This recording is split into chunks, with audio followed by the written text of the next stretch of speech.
नमस्कार विद्यार्थियों। आज रस निष्पत्ति के सिद्धांत भाग 2 में आपका स्वागत है। आज हम भारत के रस से संबंधित जो सूत्र है विभावानुभाव व्यभिचारी संयोगाद्र रस निष्पत्ति, उसके 4 व्याख्याकार की बात हमने कल कही थी और एक व्याख्याकार या टीकाकार के हमने मतों की चर्चा भी की थी जिनका नाम था भट्ट लोल्लट। आइए हम रस निष्पत्ति के सिद्धांत के दूसरे जो व्याख्याकार हैं श्री शंकुक, उनके जो मत दिए हैं उनके बारे में चर्चा करेंगे। श्री शंकुक के कथनानुसार जो लोल्लट ने कहा था कि सामाजिक नट में जो कुशल अभिनय की तल्लीनता में अपने आप को भी राम आदि समझने लग जाता है, राम आदि यानी वास्तविक पात्र के रत्यादि भावों का अनुमान कर लेता है और तभी सामाजिक को अपनी वासना मतलब भाव के द्वारा रसानुभूति की प्राप्ति होती है। यह अनुमान 4 प्रकार के लौकिक अनुमानों से विलक्षण होता है। लौकिक अनुमानों की प्रतीति सम्यक, मिथ्या, संशयात्मक, सदृशात्मक होती है, किंतु प्रेषक द्वारा नट को रामादि समझने का अनुमान इस प्रकार है जिस प्रकार चित्र तुरंग न्याय से चित्र पर अंकित भागता हुआ अश्व न भागता हुआ भी भागता हुआ सा प्रतीत होता है। इस सिद्धांत पर बाद के व्याख्याकार भट्टनायक ने अनेक आक्षेप किए। उनका प्रमुख आक्षेप यह है कि अनुमान द्वारा राम सीता आदि हमारे विभाव नहीं बन सकते।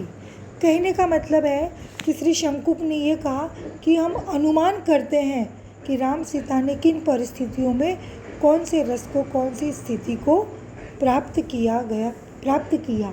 इस पर भट्टनायक कहते हैं, जो तीसरे व्याख्याकार है, कि राम सीता अनुमान के द्वारा हमारे विभाव नहीं हो सकते। विभाव यानी स्थायी भाव को उत्पन्न करने वाले कारण।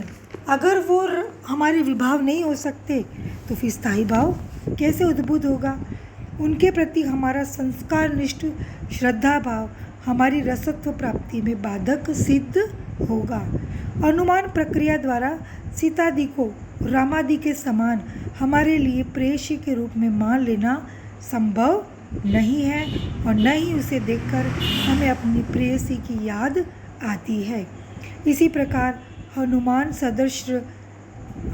सदृश महापुरुषों के समान समुद्र का उल्लंघन जैसे असंभव कार्यों को कर सकने की कल्पना तक शुद्र सामाजिक अपने मन में नहीं ला सकता। ऐसे महापुरुषों के साथ सामाजिकों का साधारण भाव संभव नहीं है। अतः श्री शंकुक का मंतव्य स्वीकार नहीं है। ये बात रखी थी आचार्य भट्टनायक ने। उन्होंने अपने खंडन में एक बात लिखी थी साधारण, और यहीं से साधारणीकरण सिद्धांत का प्रतिपादन होता है। आइए हम भट्टनायक की बात करते हैं कि इन्होंने रस निष्पत्ति के संदर्भ में अपना मंतव्य किस प्रकार रखा। भट्ट लोल्लट और श्री शंकुक के सिद्धांतों में प्रमुख 2 आपत्तियाँ थी।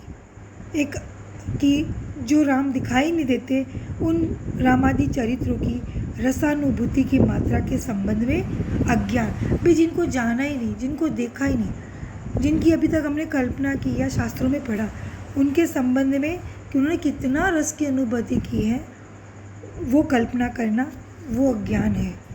दूसरों के व्यवहारों के प्रति, दूसरा जो उन्होंने दिया, दूसरों के व्यवहारों के प्रति हमारे संस्कार निष्ठ एवं परंपरागत श्रद्धा, घृणा, राग, द्वेष आदि के कारण उनके साथ तादात्म्य संबंध का स्थापित न हो सकना। भट्टनायक ने इन दोनों आपत्तियों का समाधान इस प्रकार किया। शब्द के 3 व्यापार हैं, अभिधा, भावकत्व और भोग। अभिधा व्यापार द्वारा काव्यार्थ का बोध होता है। साधारणीकरणात्मक भावकत्व व्यापार द्वारा स्थायी भाव और विभाव आदि का समग्र क्रियाकलाप देश, काल, व्यक्ति से संबंध न रहकर साधारण रूप धारण कर लेता है। अर्थात विद्यार्थियों, जिस समय हम नाटक आदि देख रहे होते हैं उस समय जो देश काल उस नाटक में वर्णित होता है, जो समय नाटक में वर्णित होता है, वह साधारण रूप धारण कर लेता है। परिणामतः जो पहली आपत्तियाँ बताई थी शंकुक और लोलट की, उन दोनों आपत्तियों का निराकरण हो जाता है। साधारणीकरण, साधारणीकरण मतलब असाधारण का साधारण होना। साधारणीकरण होते ही भोग अथवा भोजकत्व व्यापार द्वारा सामाजिक, सामाजिक मतलब देखने वाले दर्शक का सत्व गुण, उनके रजोगुण और तमोगुण का तिरोभाव करके आविर्भूत हो जाता है। इसी व्यापार द्वारा सामाजिक मतलब सहृदय, सहृदय मतलब दर्शक रस का भोग अथवा रसास्वादन प्राप्त करता है। यह उल्लेख्य है कि तीनों व्यापार इतनी तीव्र गति से घटित होते हैं। भट्टनायक का यह सिद्धांत भुक्तिवाद कहलाता है। उक्त साधारणीकरण व्यापार रसास्वादन प्रक्रिया में निसंदेह अनिवार्य कड़ी है। जननी सीता का भक्त सामाजिक भी सीता के संबंध में भवभूति के इस कथन को पढ़ते ही उसे साधारण कामिनी समझने लगता है और परिणामतः उसे श्रृंगार रस का आस्वाद प्राप्त होता है। इसका कारण यह है कि अब लौकिक राम आदि पात्र तथा उनकी चेष्टाएं एवं मनोभाव काव्य में वर्णित हो जाने पर विशिष्ट न रहकर साधारणीकृत हो जाते हैं। अर्थात ये सब किसी विशेष व्यक्ति, देश और काल से संबंध न रहकर साधारण बन गए हैं।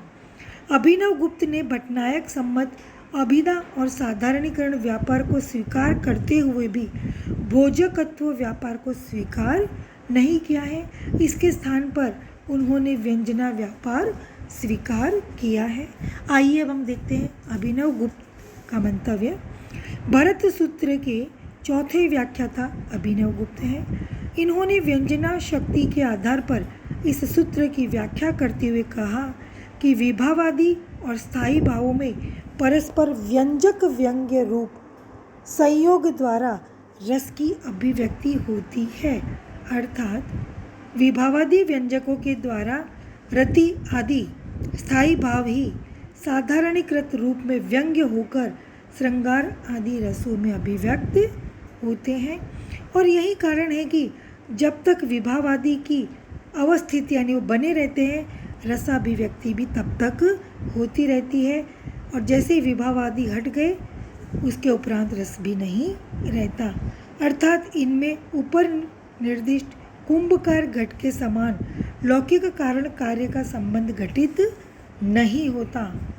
उन्होंने इनकी व्याख्या में यह प्रतिपादित किया कि लौकिक कारण कार्य और सहकारी कारण काव्य नाटक में निरूपित हो जाने पर क्रमशः विभाव, अनुभाव और संचारी भाव कहलाते हैं। मतलब जो कारण है लौकिक वो विभाव, जो कार्य है वो अनुभाव और सहकारी भाव है वो संचारी भाव काव्य में वर्णित होने पर इन नामों से पुकारे जाते हैं। सहृदय के हृदय में वासना रूप में स्थित स्थायी भाव का जब विभावादि के साथ संयोग होता है तो यह स्थायी भाव ही रस का रूप धारण कर लेता है। रसास्वाद प्राप्ति में सामाजिक इतना तन्मय, आत्मविभोर तथा आनंद विह्वल बन जाता है कि उसे न तो यह कहते बनता है कि रामादि व्यक्ति वो है अथवा मेरे हैं अथवा किसी अन्य व्यक्ति के हैं, और न यह कहते बनता है कि विभावादि अमुक के नहीं है अथवा मेरे नहीं है अथवा किसी अन्य व्यक्ति के नहीं है। उस समय सामाजिक किसी भी अन्य ज्ञान के संबंध में शून्य हो जाता है और यही साधारणीकरण है। अभिनव गुप्त ने रस को अलौकिक अथवा लोकोत्तर माना है। इसका कारण यह है कि इस स्थिति में सत्व गुण का उद्रेक या उत्पन्न होता है तथा अन्य दो गुण रजोगुण तथा तमोगुण का तिरोभूत यानी वो उनका नाश होने लग जाता है। पंडित राज जगन्नाथ ने रस को विषयानंद और ब्रह्मानंद से भिन्न माना है। इस प्रकार हम देखते हैं कि निष्कर्ष रूप में जो बात कहें कि अभिनव गुप्त रस निष्पत्ति से आशय रसाभिव्यक्ति लेते हैं और यही हमें भी मान्य है। धन्यवाद विद्यार्थियों।